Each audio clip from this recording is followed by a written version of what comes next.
Hello दोस्तों, welcome back to our YouTube channel. तो आज हम जानेंगे कि हमारे बोर्ड के अंदर हमारा सीपीयू सेक्शन कहाँ पर होता है और उसको कितनी पावर चाहिए होती है।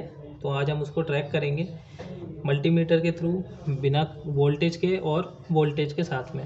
तो सबसे पहले हम देखेंगे कि हमारा सीपीयू सेक्शन कौन सा है। ये हमारा सीपीयू है और सीपीयू सेक्शन हमेशा इसके आसपास ही मिलेगा हमें। जैसा कि आप यहाँ पे देख रहे हैं कि ये 4 पिन सीपीयू कनेक्टर है। ये 3 आउटपुट कॉइल यहाँ पे लगी हुई हैं।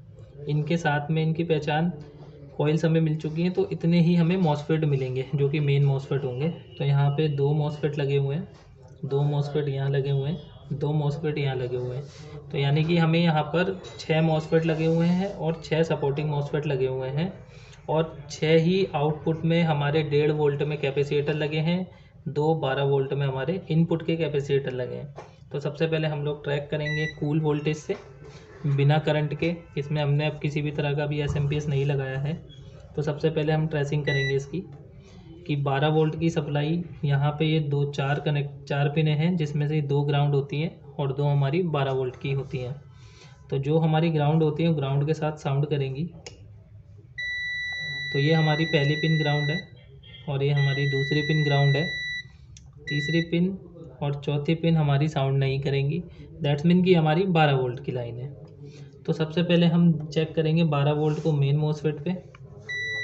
तो ये एक हमारा मेन मॉसफेट है, ये दूसरा मेन मॉसफेट है, ये तीसरा मेन मॉसफेट है, ये चौथा मेन मॉसफेट है, पांचवा और छठा। तो फ्रेंड्स, जो ये हमारा मेन मॉसफेट है, इसके ड्रेन पर हमें 12 वोल्ट की सप्लाई, इन सब के ड्रेन पर हमें 12 वोल्ट की सप्लाई मिलेगी। अभी अपने सोर्स से आउट करेंगे सपोर्टिंग मॉसफेट पे 1.5 वोल्ट के अराउंड। तो हम लोग पहले कूल टेस्टिंग में इसको ट्रैक कर रहे हैं।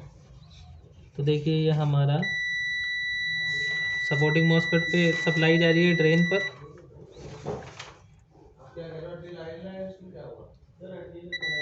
ये हमारा सपोर्टिंग मॉसफेट है, ये भी सपोर्टिंग मॉसफेट है।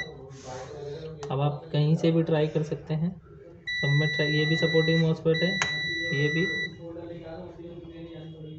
ये भी हमारा सपोर्टिंग मॉसफेट है और ये भी हमारा सपोर्टिंग मॉसफेट है।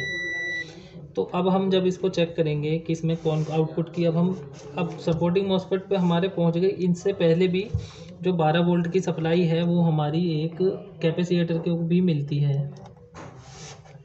तो पहले हम देखेंगे एक कैपेसिटर को जो कि 12 वोल्ट की लाइन में है, ये बड़ा वाला कैपेसिटर जो है। और एक ये भी है, ये भी 12 वोल्ट की लाइन में लगा हुआ है। इसके बाद अब हमें सपोर्टिंग मॉसफेट पे जब सप्लाई मिल गई थी, तो सपोर्टिंग मॉसफेट वही मॉसफेट सोर्स पर हमें कोई सप्लाई नहीं मिलती। तो सबसे पहले हम इसका सोर्स देखेंगे। तो ये ग्राउंड है, तो यानी कि सपोर्टिंग मॉसफेट है। ये भी साउंड करता है, तो ये भी हमारा सपोर्टिंग मॉसफेट है। तो सपोर्टिंग मॉसफेट हमेशा अपने ड्रेन से सप्लाई को आउट करता है। तो देखेंगे आप कि ये रहा हमारा इसका ड्रेन। और हम सबसे पहले कॉइल को चेक करेंगे कि कॉइल से कनेक्ट है या नहीं। तो देखिए हमारी 1.5 वोल्ट की कॉइल से कनेक्टेड है और एक इसकी दूसरी कॉइल है ये हमारी, और ये तीसरी कॉइल है। जब सप्लाई हमारी इस कॉइल पर आ जाती है तो ये आउटपुट में लगी हुई है, यानी कि 1.5 वोल्ट की लाइन में। तो इन्हीं से अब हमारी जो सप्लाई आगे पास आउट होगी वो इन कैपेसिटर पर होगी जो कि आउटपुट में लगे हुए हैं। इन पर भी हमें 1.5 वोल्ट की कनेक्टिविटी मिलेगी। तो इस कॉइल के थ्रू जब मैं चेक करूँगा तो ये साउंड करेंगे। देखिए पहला, दूसरा, तीसरा, चौथा और ये हमारा पांचवा। दैट्स मीन कि ये क्या है, हमारे आउटपुट में कैपेसिटर लगे हुए हैं जिनके ऊपर 1.5 वोल्ट का हमें करंट देखने को मिला। अब फ्रेंड्स, अगर मैं सीपीयू की बात करूँ तो सीपीयू की इन पिंस पर और जो ये कैपेसिटर लगे हैं यहाँ पे हमें फाइनली जो हमारी सप्लाई है वो मिलनी चाहिए, जो कि हमारी सपोर्टिंग मॉसफेट के ड्रेन से ही आती है। तो मैं एक बार ट्राई कर लेता हूँ, सपोर्टिंग मॉसफेट से चेक कर लेते हैं। तो देखिए यहाँ पे हमें 1.5 वोल्ट की प्रॉपर सप्लाई मिल रही है। अब आप अगर इसकी पिनों पर भी देखें तो यहाँ भी आपको साउंड मिलेगा। अब जब यहाँ पे हमें 1.5 वोल्ट की सप्लाई मिल रही है, दैट्स मीन कि इसका मतलब ये है कि हमारे सीपीयू सेक्शन में कोई दिक्कत नहीं है और हमारा कोर सेक्शन बहुत ही अच्छे से बन रहा है। अब इसमें एक हमारा सबसे मेन इम्पोर्टेंट एक कंपोनेंट होता है आईसी, जिसको हम वीआरएम आईसी कहते हैं, जो कि ये है, आपको स्क्रीन पर दिख रहा होगा। इसको ऑन होने के लिए, काम करने के लिए 2 तरह की सप्लाई चाहिए होती है। एक 12 वोल्ट और एक 5 वोल्ट। तो 12 वोल्ट जो है हमारी वो इसी CPU कनेक्टर से मिलेगी और 5 वोल्ट जो है हमारी वो ATX कनेक्टर से मिलेगी। तो सबसे पहले हम चेक करेंगे 12 वोल्ट। वीडियो बनाइए क्या? ये रहा हमारा 12 वोल्ट जो कि हमारे ATX कनेक्टर से बिल्कुल प्रॉपर ही आ रहा है, आप देख रहे होंगे स्क्रीन पर। अब दूसरा होता है हमारा 5 वोल्ट। तो 5 वोल्ट की सप्लाई हमारी पहली, दूसरी, तीसरी, चौथी पिन के थ्रू मिलती है IC को। तो ये हमारी चौथी पिन है। बाकी 5 वोल्ट की सप्लाई आप किसी अदर पिन से भी ले सकते हैं। तो मैं यहाँ पे चौथी पिन का यूज़ करूँगा और ये हमें लग जा भाई, बंद करो। तो फ्रेंड्स 5 वोल्ट की हम सप्लाई अपनी देख रहे हैं। तो वो ATX कनेक्टर की चौथी पिन से या छठी पिन से या किसी अदर पिन से जिस पे 5 वोल्ट की सप्लाई बनती है, उससे हम इस IC के आसपास चेक करेंगे कि 5 वोल्ट की सप्लाई हमें मिल रही है या नहीं।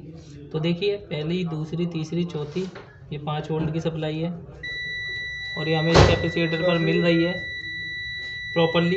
तो ये IC की हमारी एक रिक्वायरमेंट थी कि हमें IC को काम करने के लिए कितने वोल्ट चाहिए। तो एक 12 वोल्ट चाहिए होता है और एक 5 वोल्ट चाहिए होता है, तब जाके आउटपुट में हमें सप्लाई देगी और जितने भी ये मॉसफेट हैं इन सब के गेट्स को ओपन करेगी। जब तक हमारे मॉसफेट के गेट ओपन नहीं होंगे तो सप्लाई आगे पास आउट नहीं होगी। चलो तो फ्रेंड्स अब हम देखेंगे कि जो ये IC है ये हमारे मेन मॉसफेट और सपोर्टिंग मॉसफेट के किस तरीके से गेट ओपन करती है और इसमें जो गेट की पिन है वो IC में कहाँ पर कनेक्ट होती है।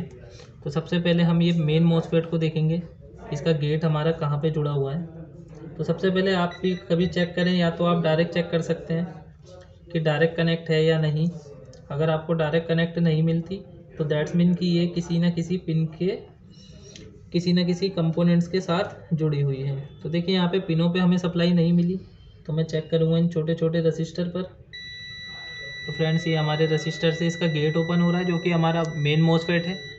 और दूसरे को भी चेक करेंगे तो दूसरा भी यहीं कहीं आसपास ही इसका गेट ओपन हो रहा होगा। इसको भी चेक कर लेते हैं हम, बंद कर। तो अभी हमारा एक दूसरा मॉसफेट है, मेन मॉसफेट है, इसका भी हम गेट चेक कर लेते हैं कि हमारी IC से कनेक्ट है या नहीं।